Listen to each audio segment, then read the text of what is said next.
চূড়ান্ত হয়েছে বিপিএল এর প্লে অফ লাইন আপ। প্রথম কোয়ালিফায়ারে ফরচুন বরিশালের প্রতিপক্ষ চিটাগাং কিংস এবং এলিমিনেটরে রংপুর রাইডার্স মোকাবেলা করবে খুলনা টাইগার্সকে। কোয়ালিফায়ারে বিজয়ী দল সরাসরি চলে যাবে শিরোপা লড়াইয়ের মঞ্চে, আর এলিমিনেটরের জয়ী দলকে খেলতে হবে দ্বিতীয় কোয়ালিফায়ারে। প্লে অফের আদ্যপান্ত নিয়ে জানাচ্ছেন মুদাসসির আলী। বিপিএল এর 11তম আসরে রংপুর রাইডার্স যেন এগিয়ে থেকেও ঝিমিয়ে পড়া এক খরগোশ। লিগ পর্বে টানা 8 ম্যাচ ধরে জয়ের ধারা অব্যাহত রেখে সবার আগে প্লে অফ তো বটেই, প্রথম কোয়ালিফায়ারের দল হিসেবে এগিয়ে ছিল তারা। কিন্তু শেষ দিকে একের পর এক ম্যাচ হেরে এখন খেলতে হচ্ছে এলিমিনেটরে। অথচ লিগ পর্বে ফরচুন বরিশাল মোট 3 হারের মধ্যে 2 বার হেরেছে রংপুরের কাছে। তবে প্লে অফের দৌড়ে ঝিমিয়ে পড়েনি বরিশাল। পরে রংপুরকে টপকে টেবিলের শীর্ষে উঠে যায় তারা। এখন প্লে অফের প্রথম কোয়ালিফায়ারের দল বরিশাল।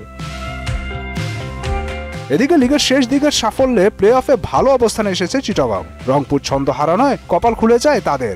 8 জয় 4 পরাজয় মিলিয়ে রংপুরের সমান 16 পয়েন্ট হলেও রান রেটে এগিয়ে যায় চিটাগাং। লিগ পর্বের শেষ ম্যাচে বরিশালকে হারিয়ে কোয়ালিফায়ারের দ্বিতীয় দল হিসেবে জায়গা করে নেয় চিটাগাং। খুলনা ছিল টানাটানি অবস্থানে। নিজেদের শেষ লড়াইয়ে ঢাকার বিপক্ষে জয়টা ছিল অত্যাবশ্যক, তাতে সফল হয় তারা। এতে দুর্বার রাজশাহীর সঙ্গে পয়েন্ট যুদ্ধে জিতে যায় খুলনা। সমান 12 পয়েন্ট হলেও রান রেটেই রাজশাহীকে কাঁদিয়ে চতুর্থ ও শেষ দল হিসেবে এলিমিনেটরে পা রাখে তারা।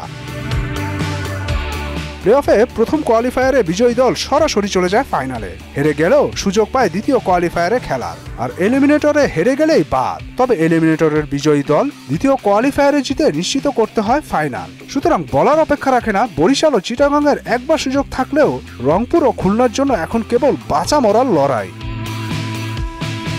মুদাসসির আলী, মোহনা সংবাদ।